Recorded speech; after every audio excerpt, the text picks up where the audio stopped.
we are here to talk about Luxury's talent crunch. As many of you are well aware, Luxury has been churning through leaders at the fastest rate in decades. Of the 6 brands in Kering's fashion portfolio, half have changed CEOs in the past 18-ish months.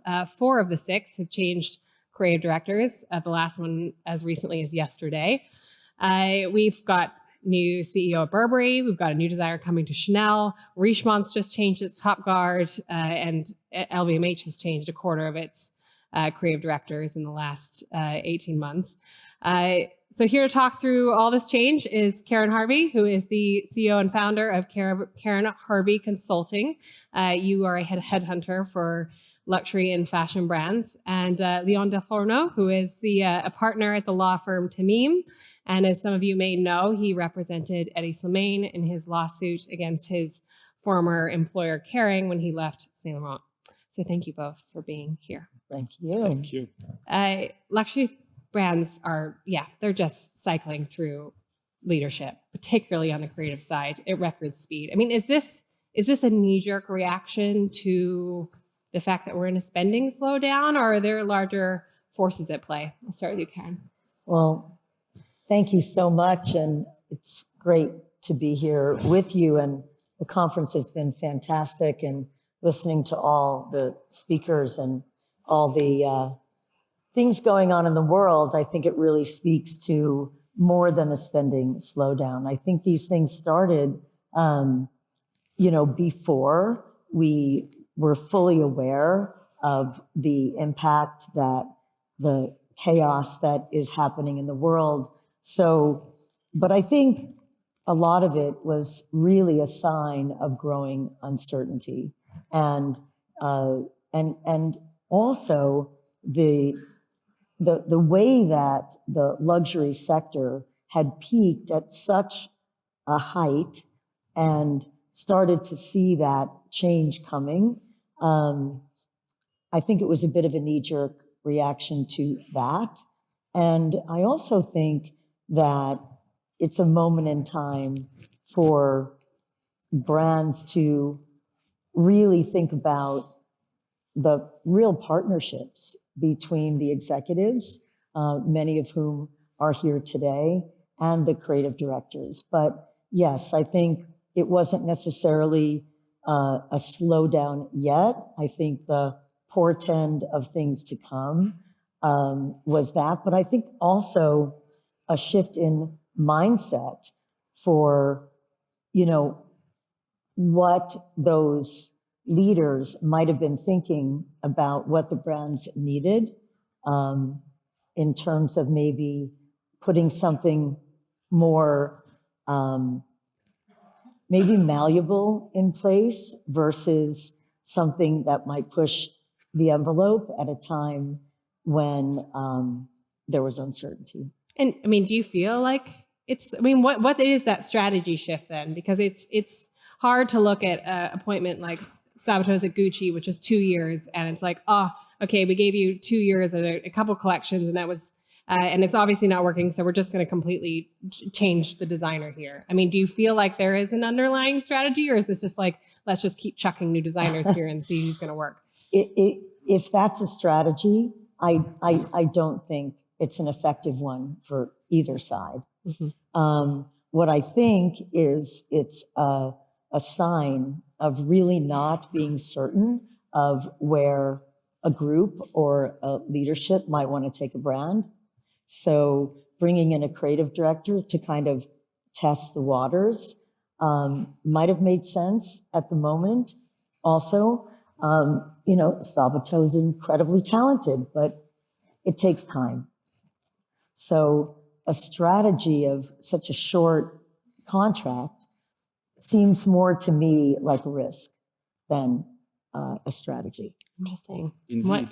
Well, you're working on these contracts, so you tell us about it. Thank you for having us, Lauren. No, indeed, I think in a context of uncertainty, it's certainly a way for brands to regain control of the narrative, because when things are uncertain, groups tend to be a bit anxious, and the idea that there's someone at the creative helm of their most powerful houses and most profitable houses that they don't control can be somewhat stressful for some of these groups. And so regaining the control of the narrative is certainly something they have in mind. In broader groups, you also have sometimes a dimension of really musical chairs, right? Where they have to make room for someone else. And so sometimes this is what it is. I think what ultimately they're trying to achieve with those changes is, number one, obviously change can bring change in the sense that if you're not happy with the way things are going at your house, changing the creative director can be a good way to start afresh. It also brings, I would say, noise on the short run. I mean, you saw it yesterday. That's a great way to have like a lot of media attention. And in a certain sense, it's also a media attention that is interesting because a changing creative director also triggers a sense of hope.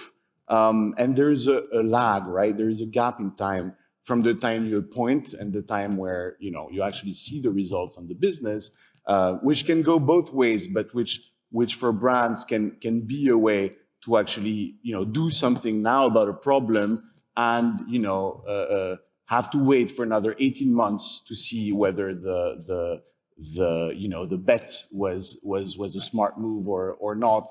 And that I think takes away some of the accountability out of those choices because that lag in the market also allows you to blame economic context and the economic backdrop to say that a year and a half later that choice was not the right choice, but not because you made it, but because circumstances have changed. So I agree, it's not. I don't think it's the best way to run things.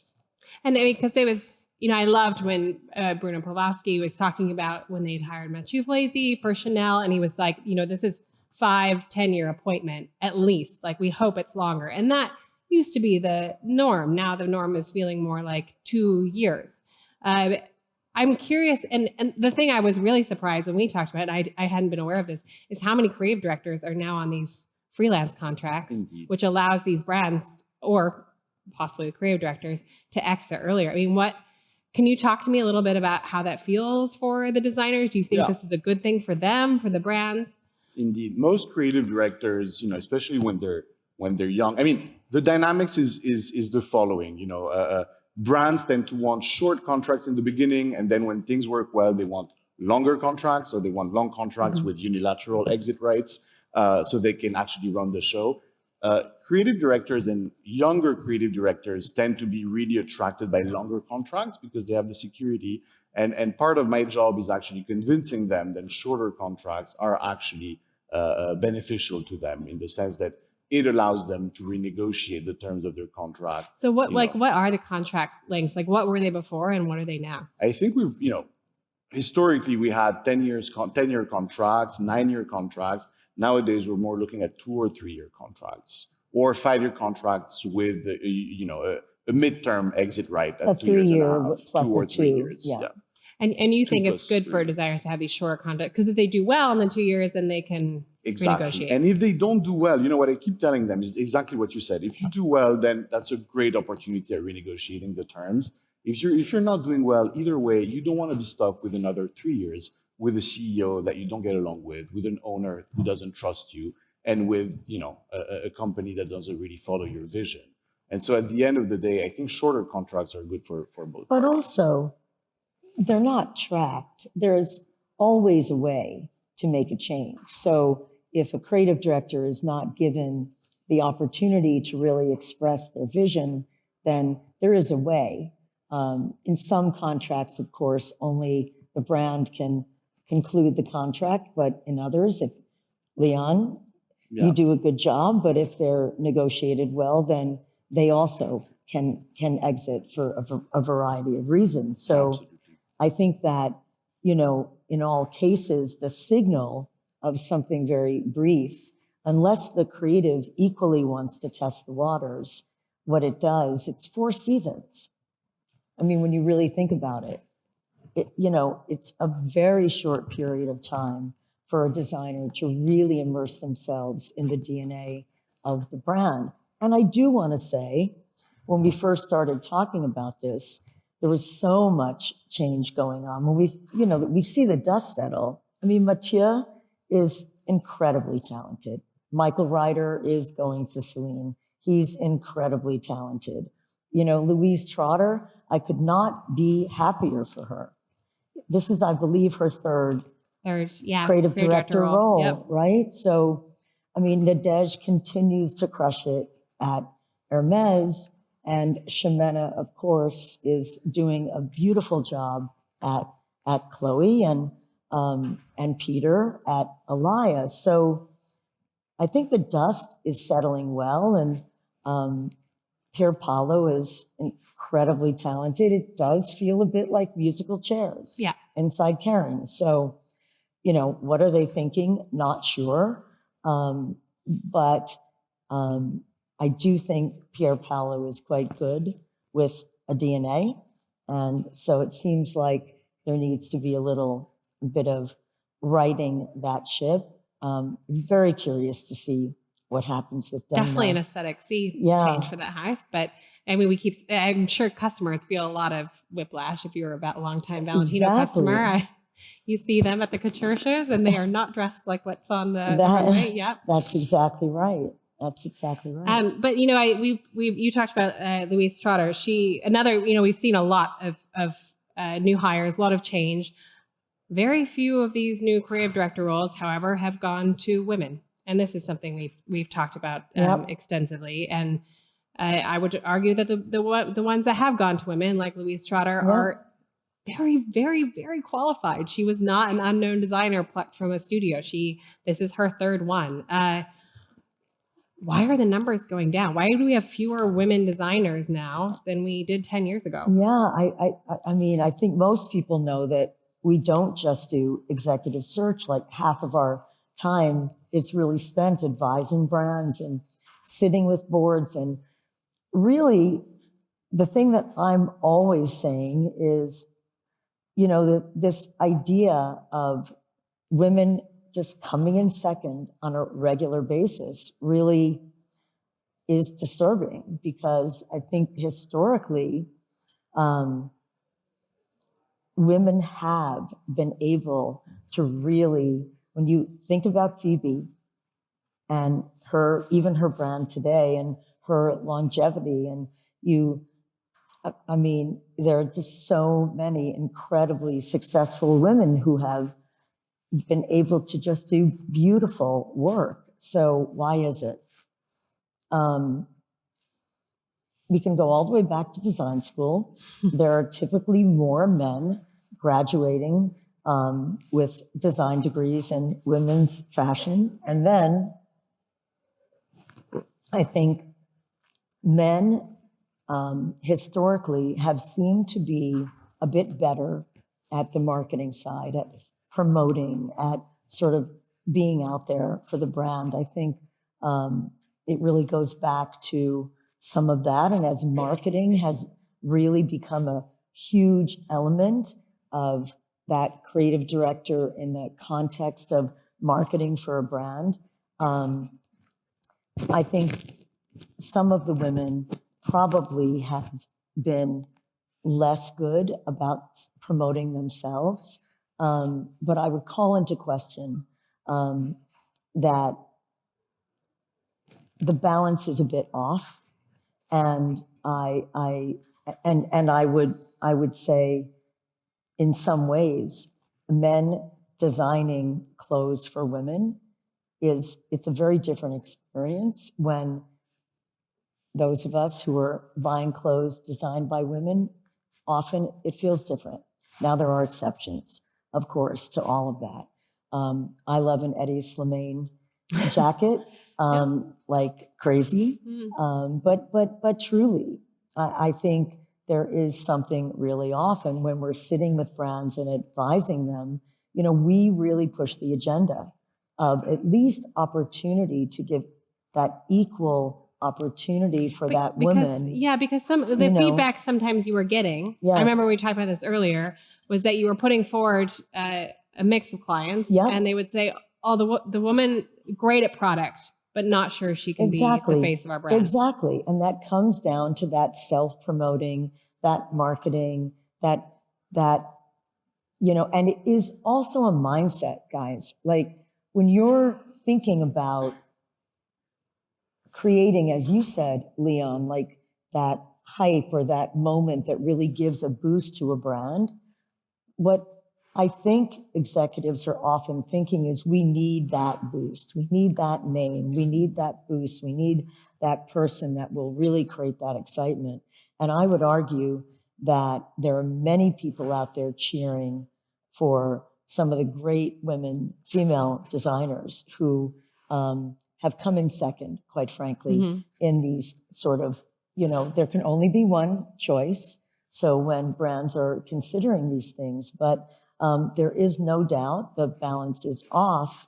And I do think when we look at, I think Nadej is a great example. And by the way, Shemena Kamali has had 3 stints at Chloe. This is her 3rd. And finally, she's the creative director.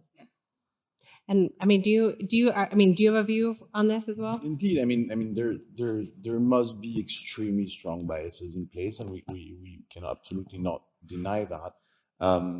Perhaps, and I think I agree with everything that Karen just said on the underlying reasons.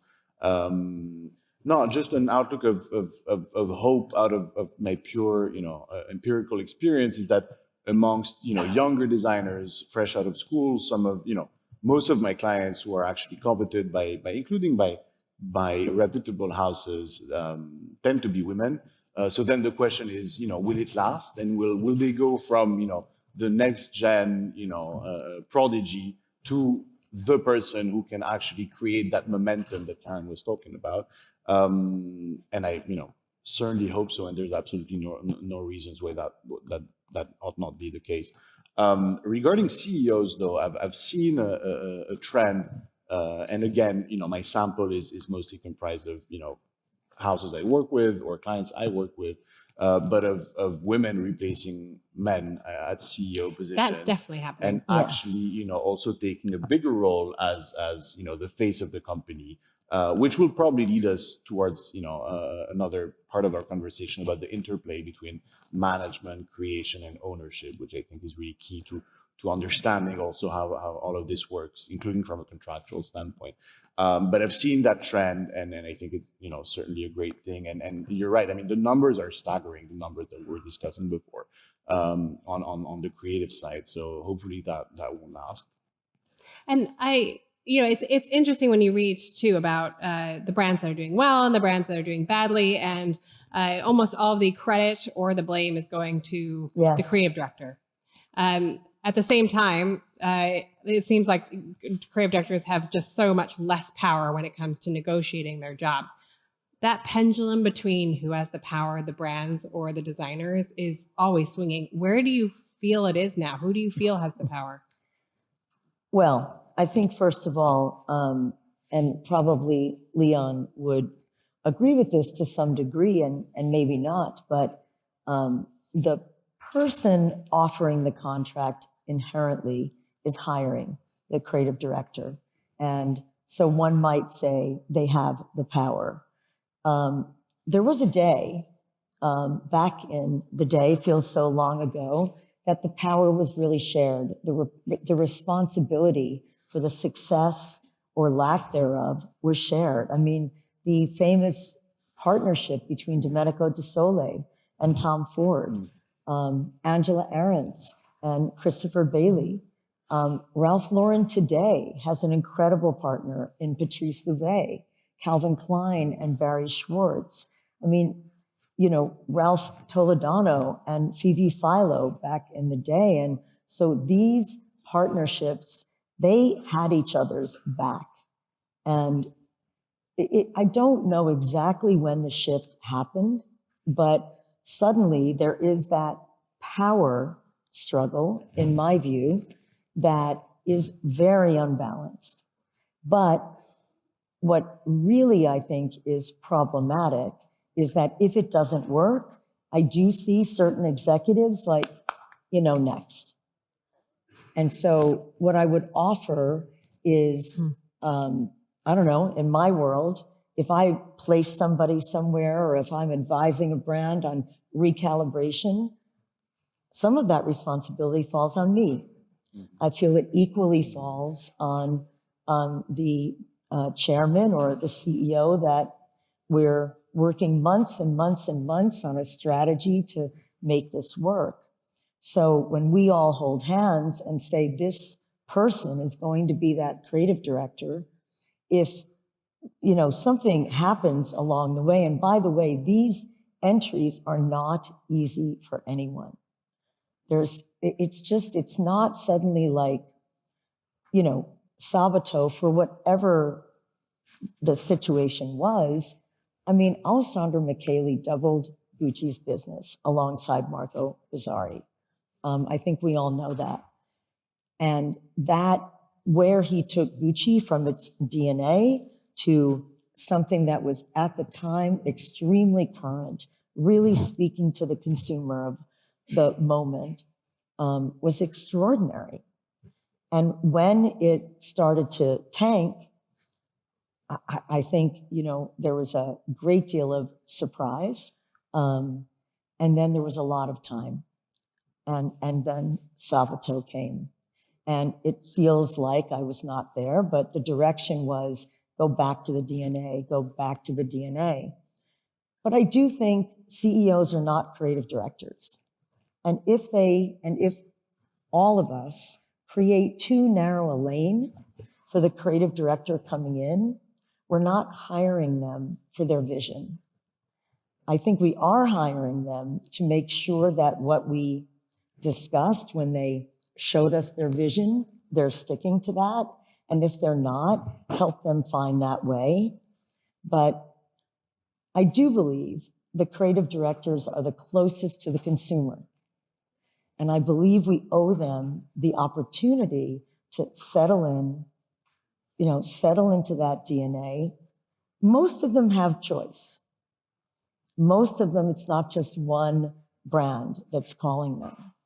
So I miss the day when those partnerships were really there and real. Instead of it feeling like a 2-year audition, right. It's like we're committing to you, and we're going to create a framework together for you to succeed. That's very compelling. Yes. And again, I think, and you would argue, I think that the brands have the power right now. Yes. Would you agree? Speaking of 100%, Karen, and I think that this whole framework idea is very interesting because you have, to me, it's really a question of how fertile is the interplay between, ownership, management, and creation, right? Ownership is who decides, basically the basic assumption is that you need resources to succeed. Ownership decides how much, right? And to a certain extent, when. Management decides how and where to spend it. And creation decides basically towards what we spend it, to be blunt. And there is a power struggle. You're 100% right. And to some extent, I think it's also fueled by a question of incentives, right? Because creative directors tend to have bonuses pegged on revenue. Yes. Whereas managers, CEOs tend to have their bonus pegged point. on profitability. Ownership is somewhere in between, right? Bottom line is extremely important, but they also tend to want brands that attract, that make noise, that are visible. So they want top line growth as well, right? And you can actually see in that interplay a very interesting dynamic where, sometimes, ownership sides with CEOs to kind of keep the creative in check. Whereas in other instances, and sometimes within the same relationship, you have the ownership siding with the creative because the creative is cooler, and actually the game is to actually blame the CEO, and ownership usually uses the CEO as for the blame game. And so, I mean, that I think is the reason why projects fail. And so I think part of our job with Karen, and especially when constructing agreements, is actually creating a framework when the interplay between those three poles is fertile. And to me, the very kind of basic rule of thumb that I've noticed is that you need interactions between those three people. They need, we don't need narrow lines, but we also need trust. Yes. And actually, I think managers Yes. should trust their creatives. But I think, in my view, I think boundaries should be very clear, and it should be very clear who has the final cut on what. I was just going to say that. I mean, I think, Leon, you have a great point. Final say is always the big and last point, right? Because usually, I mean, we've worked together before, and when you get to the point where Leon is concluding or taking over that phase of the deal. Both parties want the deal. They want to get married. But that final say is always a thing. And I just want to say, I think some of this reverberation was maybe the executives felt there was too much power with the creative on final say. What goes down the runway? What do the stores look like? What are the campaigns? Not all creative directors are created equal. Not all creative directors can do the brand creative, and not all only are clothing designers or accessory designers. So, and both can grow and both can change. But this final say, I do think, is sort of what led us to this hiring of these number twos and these temporary contracts so that the executives could have final say. I do think the problem with that is, and by the way, I would say an executive who is a great partner should have final say. And I'll have a lot of my creative director friends who probably wouldn't agree with me, but at the end of the day, they are responsible for the numbers. But that is the big discussion. And I think some had too much, maybe, in the view of some owners and some CEOs. But I think that needs to be shared. And I need those partnerships to come back so our brands can really be doing the right thing for the most important thing, which is the consumer. Although I know Sidney Toledano would disagree with you because he's like, let the creative do their thing. Which is amazing. Which is amazing. We are yes. rapidly running out of time. And there's one more question I really want to ask you guys before, and then we'll try to take one question from the audience. But let's talk about the next generation of talent, because there are definitely people in this room who, if they have not become CEO yet, are working towards it. Lots of luck. What does the future CEO or the future creative director look like? What skills do you think that person needs to bring to the table? I'm going to ask you. So in my view, and I'll keep it very short, from the creative side, I tend to see the most talented creators also being very interested in the business, precisely because they will need to run that interplay with the business. And on the management side, I think you need trust towards the creative director and trying to team up with him or her to actually get more from the owner. And that's not always the dynamics that we see in place, where it's actually the opposite. You know, ownership and management team up to keep the creative kind of in check, as I said. And the creative must be cognizant of the fact that, you know, resources are scarce, they are limited. Yes. And, you know, if he takes too much for a campaign, then that will come to the detriment of something else within the company. Yes. And at the end of the day, you know, last word is that I think all of, you know, both the creative director and the manager should team up against the backdrop that is a fundamental understanding that ultimately their boss is not the owner. Their boss is the project. And basically, you know, as long as they can be loyal to the project, as long as the owner is loyal to the project, you know, things can thrive. The second that they feel that the project is being betrayed, then it's fine to have a contractual out, and to do something else. But at the end of the day, you know, the ultimate stakeholder is the project and the loyalty to the coherence of the project. Yeah, I could not agree with you more. I mean, everyone works for the consumer and everyone works for the brand. The brand should be bigger than everyone. I think creativity is everything.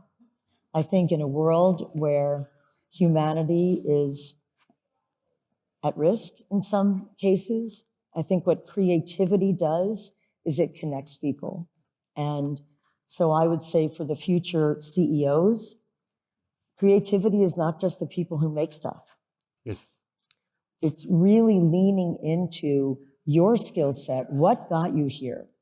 You know, what got you here is not that you're just brilliant with numbers or that you operationally create great infrastructure. You know, what got you here is your ability to be resilient and to use creativity to do things that can change on a dime and to be nimble. I mean, I love this. We need designers who are better business people, Yes. and we need CEOs who are more creative. I think we have time for like just one question if anyone wants to put it out in the audience. Otherwise, we will step off. Okay, I think there's no questions. We are 4 minutes over, so we are going to exit. But thank you so much for joining us. Thank Really you. appreciate it. Thanks for having us.